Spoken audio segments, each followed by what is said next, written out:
এর মানে হলো যে নায়িকা, একজন নায়ক আর এক নায়ক আর একজন নায়িকা। একজন নায়িকা যদি রাগ করে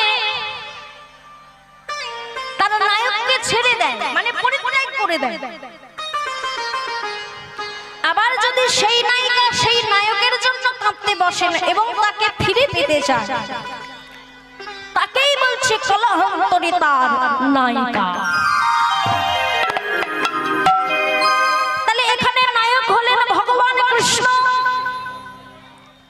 আর নায়িকা হলেন শ্রীমতী রাধা রানী।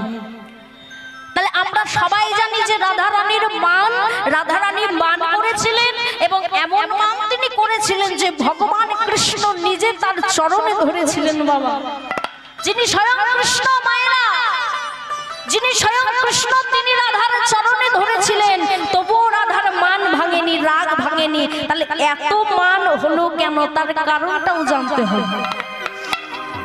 তার জন্য একটু ভালো করে মন দিয়ে শুনবেন, কারণটা কি বুঝে নিন। একদিন বেলি অবসানে কাল, বেলি অবসান কাল, বেলি অবসান কাল মানে সন্ধ্যা লাগা আগের মুহূর্ত।